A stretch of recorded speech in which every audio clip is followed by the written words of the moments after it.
Here we go, here we go, here we go, here we go. This is it. This is Top Flight Time Machine. I am Andy Hotbody Dawson. Pow, pow, pow. I'm Sam Nifty Delaney. So what? Welcome along. It's the Friday morning episode. Andy.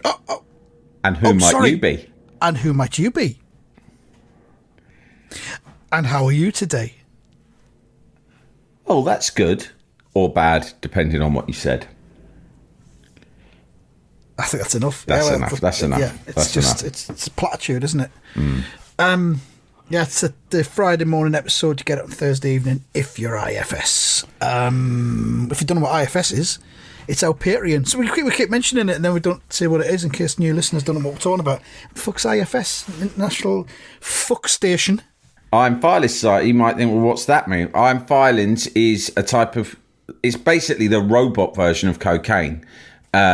It's what robots take to make themselves feel invigorated. Yeah. Our prediction robot. So we have a pet robot, and he had... I'm going to say had because I think he's going through a good period of recovery at the moment. Mm-hmm. I think he's been sober for a few months because we sent him to that rehab facility in Thailand, which weren't cheap, but he liked it. He liked it a lot. My problem with those rehab facilities for robots in Thailand are it's not real life, Andy. They go there, and of course it's going to be easier to keep up a healthy routine if you're in dreamland in some paradise on a resort where all your cooking's done for you, your bed's made every day, you can lie around in the sun. That's lovely. But when Results Bot gets back, you know he's going to have to... They put him in a halfway house with some other recovering robots. Yeah. In, I believe it's in Vauxhall, and he has to room. Last time he did it, because we sent him there before, you might remember, he came back and he had to room with another robot who wasn't an Iron Filings addict. He was a sex addict, this other robot. He was heterosexual. It's crazy. He was a heterosexual, sex-addicted robot. And they stay in this halfway house, and you've got a little bit of freedom. You've got a little kitchenette where you can cook your robot meals. Basic stuff, like basic facilities. Wire, spaghetti and stuff like that, right? Mm-hmm. And then they can go out, but there's a curfew. And you have to attend group robot meetings every day. So my worry is he's out there at the moment. I believe he's been communicating his results predictions to you. Yeah, they're just still 1-0 to the home team. Yeah, but he still sends them through. Give him his due. He's programmed to do that. Although we know that's what he does send them through consistently. Yeah. And he's out there and he's doing well, but I just hope that this time when he comes back and goes into the halfway house, he will stick with his programme. Anyway, he was addicted to Iron Filings. That's why our Patreon is called the Iron Filings Society. It's a special club, and you can become a member of it for just a few quid a month, and you get a shit ton of extra content, almost more than you could possibly know what to do with. I've just said there, people might not know what the Iron Filings Society is, but like we drop in a pre-recorded plug for it in pretty much every episode, so they will do, so we've wasted out. But it's a good update on results. But also we sent him to a facility in Thailand where he could get his teeth done as well. The turkey teeth thing, they do that in Thailand now. It's called Thailand Teeth. Thailand Teeth. So he's getting his veneers a franchise done. Sort of outlet, a concession within the Thailand robot rehab centre. Yeah. Get your teeth done. They say get your teeth done and get your nut done. One-stop shop. And soon they're going to be doing hair as well. I think one informs the other. I think if your teeth are feeling good, then your mind's feeling good. Healthy teeth, healthy mind. My dentist has that on his wall. Yeah. So Results Bot is, that's what the Iron Filings Society is about. We'll do the predictions. We could do them now if you want to do them later on. I don't know. Let's do them. Let's break with tradition and get in there early. Do them now. Yeah, we did last weekend was the start of the Premier League season, so we resumed the 23-24 prediction league. Decent start. Me and you, Sam, both got 5 points, which is good, I think, from 5 matches, and Results Bot got 3, so we're already 2 points ahead, so that's a good, healthy start for us. I think he's probably affected by the whole fallout from the drug problem. So he hasn't predicted very well. Well, he got 3, but he sent me, I don't know if he sent this to you, he WhatsApped me a picture of himself lying on the beach, because they've got a private beach at this facility, stark naked, right, as naked as the day he was built, with his robot Willie obscured only by a palm leaf. I don't know if you remember when Sunita turned up at the judges' houses that time, covered in palm leaves. Remember that? I've forgotten about that until you've just reminded me. Yeah, you better look that up again for a refresher. And he was, I don't know whether it was reference to that, but he was there. He had his sunglasses on. That was the only thing he was wearing. And he had what he claimed was a non-alcoholic banana daiquiri in his hand. Yeah. And he was like, 3 points, first round to you cunts, all the best. Right? And he had a big fucking smile on his face, the flash cunt. I was like, we're paying for that, dickhead, so don't get too fucking cocky. Because his mum remortgaged their robot house 3 times. She's got nowhere left to go. So if it wasn't for us, I don't know what he'd do. There'd be no more rehab. Well, yeah. I just hope he gets well. Be well. I said to him last time I saw him. Mrs. Result Spot, his mum, who I'd just like to say, because I know she listens, is a saint. She is. But the things she's been put through by that robot. Her nerves, mate, are shot to fuck, aren't they? Does she turn to the iron filings to console her? No, she doesn't. She just gets on with it. She doesn't even drink. She wasn't raised that way. She can't afford to. She says if the phone rings in the night, her first thought is always, what's he done now? Yeah. And she lives on her nerves, a poor woman. She says, if the phone rings in the night, my circuits chill. Yeah. They turn cold. She's actually had to go into the robot repair shop on a number of occasions with frozen circuits. And they said it was because of, this is because of your son. It's because of his antics. But it was temperature fluctuation. Partly going cold from them colds, but partly going too hot from the stress of it all, just in general. It's the fluctuation, you see. My circuits can take extreme heat or extreme cold, but not both. I am a martyr to my bloody circuits. I am consumed by robot melancholy. The doctor says it is robot menopause, but it is not. I know what it is. It is a bloody son of mine. I got some robot estrogen patches to help. It didn't make a blind bit of difference. Poor old Mrs. Result Spot. Poor robot woman. So, yeah, we'll do the predictions if you like. Do that now. Let's go. Get out of the way. Liverpool versus Bournemouth. 2-0.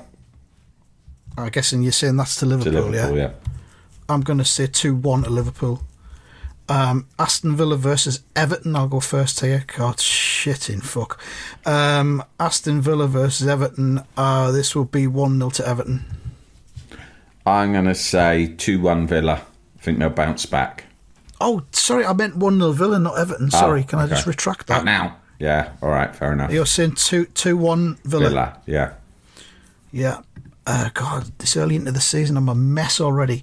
West Ham United home against Chelsea. You lack sharpness, don't you? You lack a bit of sharpness at this stage of the season. 2-3 weeks to get up to speed. You did your pre-season, didn't you? Didn't you do some friendly predicting out in Spain when you were there? I went to Spain for 10 days. There wasn't a lot of predicting done. You didn't even do any versus the locals? Well, I did some, but it was kind of the heat out there at that time of the year is ridiculous.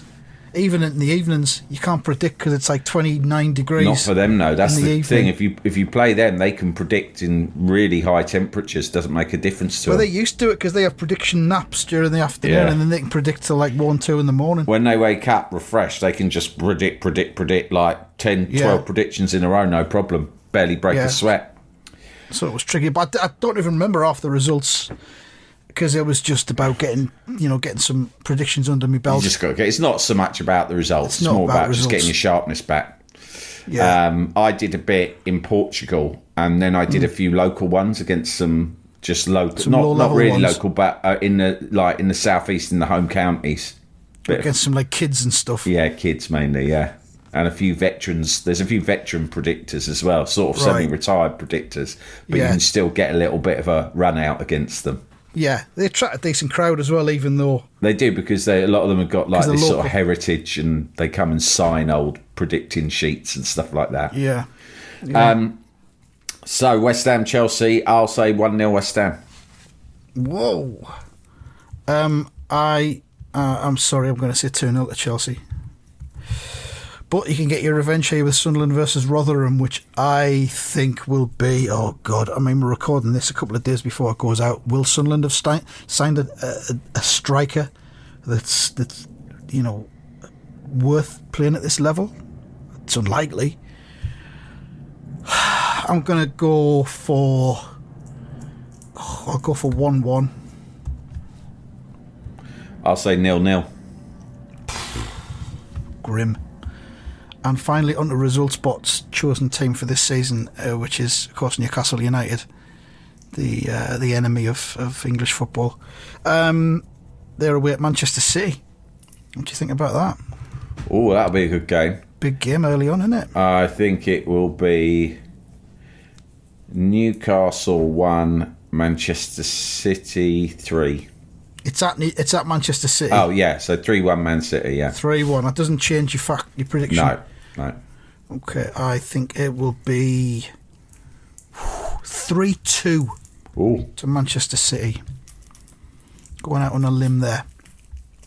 That's the predictions done early on in the episode for a change. Well, talking of the off-season, I was going to talk about one of... I think that... I mean, I know I do this, and I'm assuming a lot of men or football fans in the summer months do it. And you actually caught me doing it earlier when we were recording a podcast and came in. And you heard some music that was strange, kind of mournful, kind of synthy Euro house. Electronic, wasn't it? Yeah. Mid-paced. And you recognised it immediately as the soundtrack to a YouTube compilation of a player that has been linked with my football club.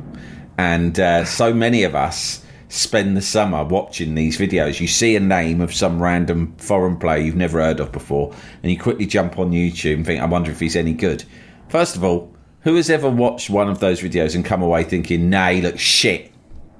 The whole point is that you make anyone look good.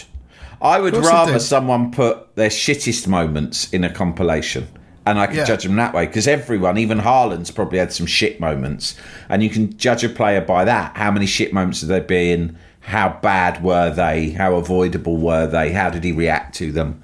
But I was watching one for an Ajax player who's called Mohamed Kudus. Right. You can play this back to me in a year when he's like just won Player of the Season for West Ham, and I can't even say his name yet. It was good, but watching the videos is it's strange, because you're watching a load of goals and exciting moments, but it's something about the music is sort of weirdly depressing. I think it's because you associate it only with the summer transfer window when you're bored and frustrated and you find yourself watching this shit, and it goes like this, doesn't it? Wow, wow, wow. And then there's quite bad, cheap sort of 90s graphics come across the screen saying his name and who he plays for. Spinning round. Yeah. Do you do much of that, mate? Do you do much YouTube scouting? The thing. At the level of player that Sunderland try to recruit these days, we're into this model where we recruit young players that apparently got a lot of potential. I think our director of football goes on Football Manager. Yeah. And he just lets the game play itself out for 7 or 8 years. And then he looks to see who the best players are. Emerging. That have grown to the age of like 23, 24, 25. Yeah. And then he goes back to where they were now and tries to sign them. It's that simple. So a lot of them don't have highlight reels because they're just not even at that level. Played enough, We signed a player called he's called Luis Semedo Hemia, I think his name is, and we signed him from Benfica's B team. Right. And I think he scored something like 2 goals in 21 appearances for Benfica's B team. But for whatever reason, he has all the attributes of a player that we can develop, and then he'll do well, and hopefully we'll sell him on, because that's our model. It's the model that Brentford have done. It's what Brighton have done. Yeah. We're getting into it now. It's weird because loads of clubs are getting into it, so they can't all be fucking trying to buy the same players. Yeah. Well, apparently that's Brentford and Brighton both are owned by guys who used to work together at some sort of betting company that developed some sort of like elaborate algorithm player assessment data crunching device, right? That figures. I, in my mind, think looks like Bertha out of that TV show Bertha from the 80s, right? And it sort of, and it produces these names, and that's when I believe someone told me that they both worked together there, and when they left and both invested respectively in Brighton and Brentford, they both had access to the big machine, and they've both been using the big machine at those clubs, and that's why it's those two clubs that appear to have the very best recruitment in the whole of the country. Yeah, I don't think we've got the big machine. I think the big machine is the iPad with Football Manager on. It's not even the full version on the PC. It's the mobile version that you play on the iPad. Yeah, and that's what we're doing. And anyway, this guy Hamir, he's played Benfica B team level, and we've signed him. He's 19. He's a big lad. He looks like he'd be a handful once he gets to grips with the game. We've given him the number 9 shirt. Wow. And he's clearly not ready for that. He's the kind of player you'll put Intimidate. It's an intimidating number. Well, my son doesn't get that. My son's grown up through the era of squad numbers. Oh, yeah. And I said, the number 9's a big, it's an iconic number. You know, there's a weight of expectation in it. And he's like, it doesn't matter, it's just a number. It's just a number. You stupid old cunt. It's just a fucking number. No, it's not. Make a note of that. Numbers deep dive. So just numbers in general, not football numbers. No, just numbers. They're meaning what numbers are good, what numbers are bad, what numbers are in, what numbers are out. Heat magazine. One of the innovations I did was I want a page on number gossip, who's in, who's out. Yeah. A lot of the staff, the young women who work there, seemed confused and annoyed by it. But it was one of the big things I wanted to do, and so I had a chart towards the end of your tenure. Yeah, it was like, some people called it a Hail Mary, but I really believed in it. And it was like, you'd have like, what's hot this week? Number 8. Everyone has been talking about number 8 from Paris to Milan. It's the number that's got the lot, and everyone's it's really hot right now. And then down the bottom we go, number 2. What a fat, ugly cunt. I hate number 2. Fuck him. Number 2's down to number 11 this week. Yeah. And number 8's up to number 2, ironically. Yeah. So that's numbers for you. We'll look at them more deeply in the future. James Ward-Prowse has just signed for West Ham, and he's picked the number 7.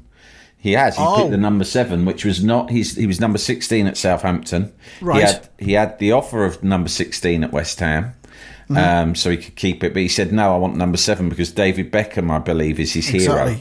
I am the new David Beckham with the free kicks and that. With the free kicks. And so, but my son was like, he was quite interested about number 7. So I gave him a brief history of great number 7s. He said, you don't get many midfielders who are number 7. I associate that as a wide player, a winger or something. He used to be a right winger, yeah. I told him about Brian Robson. He was interested for the first 30 seconds and then wandered off, did something else. There's not a lot about Brian Robson to attract the younger football fan, really, is there? Children, gather round. It's time you all learned about Brian Robson. Box to box. Yeah. George Best, number 7, but he was a winger. Anyway, whatever. Jalapeño. Here's a brief but annoying message to let you know that you wouldn't be hearing this brief but annoying message if you were a subscriber to our Iron Filing Society Patreon offering. For the price of a pint and a St Clement's each month, you can get up to 4 episodes a week, 9 months before the rest of the world gets them. Early access to regular episodes, lots of other marvellous benefits, and there's absolutely no adverts or brief but annoying messages like this that will get right on your ticks. Find out more and subscribe now at tftimemachine.com/ironfilings. Jalapeño. Jalapeño. James Ward-Prowse has come as number 7. In his announcement video, he did his trademarked goal celebration, which is him performing a golf swing. Oh, right, okay. No idea about that. He scores and then he pretends that he's hitting a golf ball with his golf club. His imaginary golf club. He doesn't carry one. No, he doesn't get it out. There's no one on the side of the pitch that he reaches to. You'd get booked for that. That's an offensive weapon. Of course you would. Straight red card this season. Yeah. Fannying about, instant yellow. Fannying about with a prop, instant red. My mate got a golf club right in the face once. He's still got the scars to show it. Fuck. We're playing pitch and putt that I wasn't there, but a bunch of my mates were, and they've described it to me in detail. Like some of them were still traumatized. This is like when we were teenagers, and he just did that thing. It was like sort of, a kind of a people just hanging around at the pitch and putt in the day. Some people taking it seriously, some not. People kind of drinking or smoking, or do you know what I mean? And he's just sort of like, everyone's just in their jeans or whatever, not in their +4s like you would do if it was a proper game. And he's just standing around. I don't know whether he was drunk or what, but he was standing around not paying attention. And someone's backswing for the drive went full into his face from like a couple of yards away. And it just split his face wide open. Fucking hell. Yeah.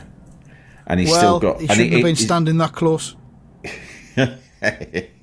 Sorry. Well, I'm sorry. I'm sorry. I've got no sympathy. Golf is a lethal game if not played correctly. And if you're going to be... There's no room for irresponsibility or sloppiness on a golf course. So, yeah, his face got smashed open. I've told you a story about when I whacked a golf ball into an American businessman's eye. Have you told me that? Yeah, I've definitely told this one, but just tell me when you remember and then I'll immediately stop. But yeah, I've never been a golfer. You know my feelings on golf. You despise it. I'm vehemently anti-golf on a political level, right? But one time my brother talked me into going down to a golf sort of school near his house. School? It was a driving range. He said, let's get lessons.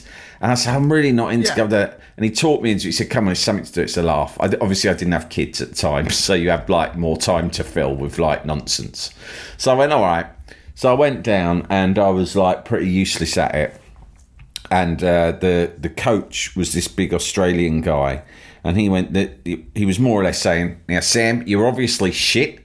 You're not a natural. All I can say is, after we finished our lesson, I think it would be shrewd for you to just get a bucket of balls and just come down and just practice. Practice. Keep hitting the ball until it becomes more natural, because I've got to tell you, mate, there's not much I can do for you. You're that shit, right? And I was like... Your action is a fucking mess. You're a joke. You're an absolute joke. Like, you can't be fixed.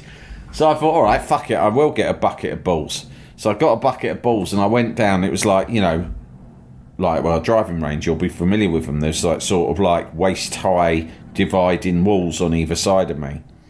And I started whacking these balls. And I was like absolutely like dog shit. And next to me, there was a guy who, as it transpired, was an American businessman. But I could have guessed he was because he looked like one, He was sort of like, a guy in a pair of, what they call car keys, and his baseball not car cap. keys that you drive your car with. No, but the car key trousers. Khakis. In America. The chinos, right? And I'm like, he sort of smiled hello and I've nodded back. All right, cunt. Yeah, that's right. That's right, mate. I'm absolute fucking shit at golf. But my money's as good as yours, so mind your own business, right? I fucking hit this ball, and still to this day, I have no idea the physics of what happened. But I hit this ball, right, which was something, because most of them I was missing completely.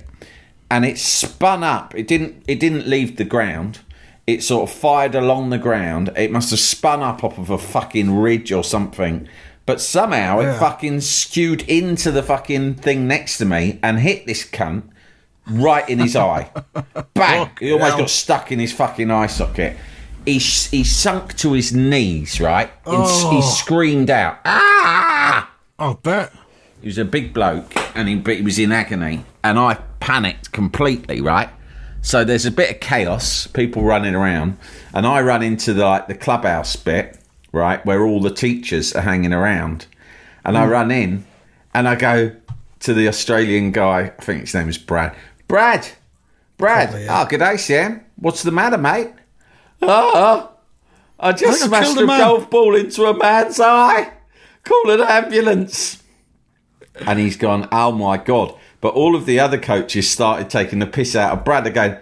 Oh, mate, that's a classic sign of one of your students there, isn't it? Yeah. He's just fucking deformed someone. He's just killed a man. We go out and the guy's on his knees. He's rolling around. He won't take his hands off his face, so we can't see the extent of the damage. And I'm panic stricken. And you know what Brad said to me? He looked at what was happening. He got his phone out. He started calling an ambulance. And I said, shit, I want to do something. What can I do? And he went, I think the best thing you can do is just go, mate. And he told me to go. And I had to leave the golf club. And it wasn't a golf club. It's like, I don't know. It was like a little sort of driving range. I called up the next day, right? And I said, oh, just seeing how that bloke is, whose face I smashed in. I'm sorry, Sam, we're not allowed to give you any updates. They The authorities said- will be in touch as and when. Turns out, right, this guy, he was staying at a hotel across the street from the park. His flight home was that evening. He had a few hours to kill, and he thought, best way to kill a few hours. So I'm getting muddled up between Australian and American here. Guess I'll go over there and hit a few balls while I'm waiting for my taxi to arrive, right? And he's only gone over to hit a few balls waiting for his flight home. Next thing he knows, I fucking smashed a ball in his eye, right? Yeah. He has to go to hospital, misses his flight, gets stuck in London for another 3 days while they're waiting to fucking repair his eye. I'm not sure we should put this out, because if he gets wind of this, you've just confessed to that, and that makes you legally culpable. No, if he'd wanted to take legal action, it would have been very easy because I'd confessed on the spot and they had all my details. So, yeah, Americans but often want to take legal action, he don't didn't they? know. He didn't know that you were a wildly successful podcaster then. Oh, right, yeah. Now that he hears this... This was You know, 21 years ka-ching. ago. I remember because it took place during the 2002 World Cup in Japan and Korea. What's the statute of limitations then on a golf ball to the eye? Because that's 21 years ago, isn't it? Let him come at me. I'm going to go for the Cash Redchester sound effect again that we had on Monday's That's a episode. nice sound, that. The sound of your testicles dropping in your ball bag. That's right. Yeah, let's have that again. That's what Lovely he's stuff. thinking. If he's listening to this right now, that's what he's thinking. Shit. I don't know, it could bankrupt this entire podcast. If he comes for the podcast rather than you. Who comes at the podcast? He can't sue the podcast. He might He do. can He try might and sue me if regard he wants. for joining in with the discussion and kind of laughing yeah. and egging you on. You enabled it. We've slandered him. That sort of There thing. has been no slander or defamation. He was clearly the victim. I have expressed regret and remorse. I admitted to what I had done at the time. He's had ample opportunity to take action against me. And what I've done today is just, further express my remorse and my regret and take full responsibility for the horrible thing that happened to him. It wasn't his fault at all. He was a good man and he didn't deserve that. And I hope that his eye is back to full working order now. Let's hope so. Before we go, should we do some, as I said, we're recording this a couple of days before it goes out. Shall we do some out-of-date and mouldy topical look at the news stories? Yeah, sure. These are Tuesday's news stories. By the time this goes out Thursday night, Friday morning, they'll have got long gone, or they might have developed. Who knows? That's the thing. I'll tell you the story, and you tell me what legs it's got. Whether it'll be out of 10, whether it'll still be a viable story by Friday. Yeah. Bankrupt Katie Price begs courts to send her to prison, saying, "I'm not scared and I don't care." Well, in terms of a headline that makes you want to read the story, I'm giving that a 10. Yeah. But will it have developed by Friday? Will she be in prison by Friday? I don't know. I don't know what she's done. Is this an ongoing story? I don't keep track It's an of what she's ongoing up thing. to anymore. She's got £3.2 million worth of debt, and she keeps getting hauled into court Oh, no. to... I think she wants to be sent to debtor's prison. Oh, and then So, they let you off the debt if you go and do the prison I think it's term. what she said, yeah.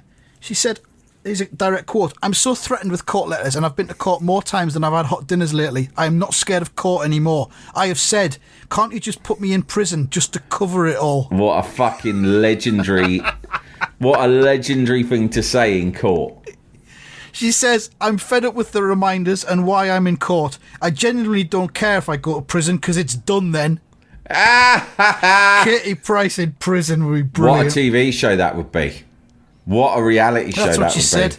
be. Yeah. She said, I could do a story when I come out and it's a win-win situation, isn't it? It wouldn't affect my job. I wouldn't be in there too long. Well, she's got a point. I mean, if you've got that amount of debt, that's a lifetime of debt. You're never going to pay that off, most likely. Yeah. So it's a fucking albatross. But if they we'll go to prison for 3 months? Wipe it off. £1 million a month? Maybe. No Something like fucking problem. that. Yeah.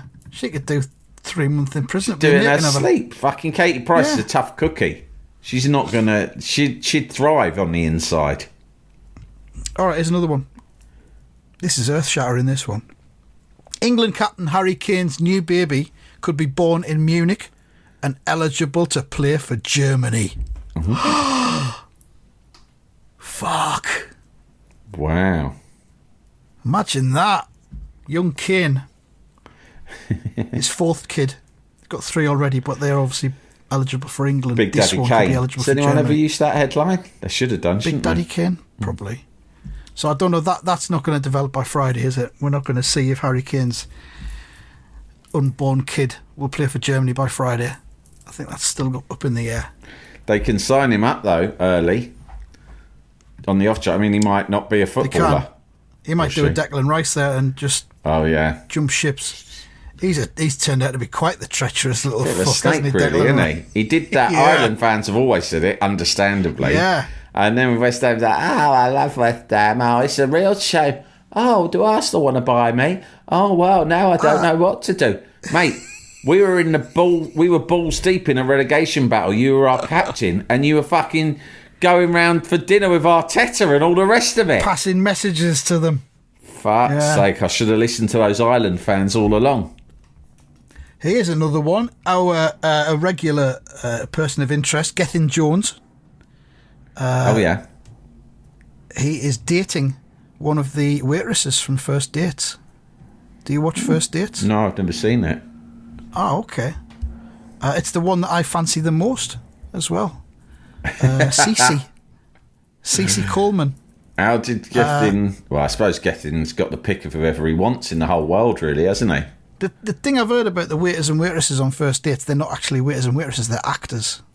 And Right. they play the role on First Dates. They're not. They don't work in that restaurant that they have the First Dates thing in. So, but she's also a life coach as well, according to this. I mean, fucking hell, who isn't? That's what I'm planning to pivot to Yeah. one day. Right. I'll pivot to life coach eventually.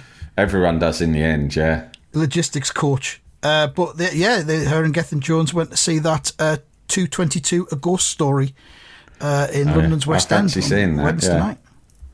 Yes, well, so there they go. A picture of them Well, together. good Best luck of to luck with them. Gethin. Yeah. So what? You want me to say whether or not he'll have, actually consummated the relationship by Friday? Will people still be talking about it by Friday, I think, is the question. No, I don't think so. I mean, Gethin Jones getting a new Doris is not big news. Unless it's someone really unexpected, like he started dating Sarah Ferguson, for example. That'll be interesting, yeah. I think Vanessa Feltz is quite aggressively on the dating scene at the minute, having looked at some of her social media. She's very much single, yeah. Because So she's very single at the minute, yeah. yeah. I know that you... Oh, God, I've just actually scrolled down and come to a Vanessa Feltz story on the Mirror website. I've scrolled down about 3 yards. So it's Right. one of the front pages that never ends. Right, You know what I mean? yeah. So I've got about 3 yards down and she's there. What's it Vanessa say? Feltz says she's, quote, thin and miserable as she reveals impact of heartbreak diet. Oh no. She's lost 2 stone. Yeah, well, it's Chin very up, sad. Vanessa. Very sad what is. Vanessa's relationship coming to an It is. end. But she's an attractive and intelligent woman, so I doubt she'll She be is. single for long.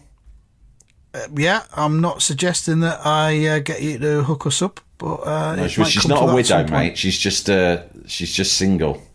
Oh yeah, I got confused because she's over 60. He didn't die. I But bet he's dead to her though. yeah, he's yeah. So kind of. I Kind of mean, a I'll ask her. I'll ask her. Put some feelers out. Yeah. We'll see. And very quickly at the end, one local news story from Sunderland. Where's it gone? I've just fucking lost it. It was here a minute ago. Oh, mate. I might not be able to do it. Where's it gone? Come on, Sunderland Echo. It was there. I'll just go for the front page of Sunderland Echo again. Sorry about this. I probably won't edit this bit out. Oh, yeah. There's a couple to choose from. Albanian man found locked inside cannabis farm. What man? Albanian? Albanian man. Locked inside cannabis farm. No, That's I not think gonna that develop happened. by To me, Friday. that doesn't sound that exceptional. I mean, I've been in a cannabis farm and they lock people in them all the time because they say you must stay there and guard it for us. They find some sort of stooge and they lock them in. And the fact that he's Albanian, I don't want to conform to stereotypes, but it doesn't surprise me.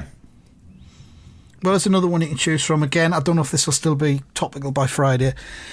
Drunk Sunderland man accidentally set fire to towels at flat. Yeah, I like that a lot. I can't see how it would develop. I almost don't want it to develop, but I definitely like it a great deal. I mean, if you want a number for it, I'll give that a 9. Yeah, Solid 9. We'll do that. There's no fixed rules to this feature. Hey, where are them fucking towels? Right, they're getting burnt right now. They've been asking for this for fucking weeks now. There you go, you cunts. Fucking burn them. Burn you alive, fucking towels. He also represented himself in court, so that's good. All right, and that's this Friday episode then, I think. I don't think anything else to add? No? No, it's been great. Okay, brilliant. Enjoy your weekend, everyone, and we'll be back soon. Thank you very much, and goodbye. Goodbye.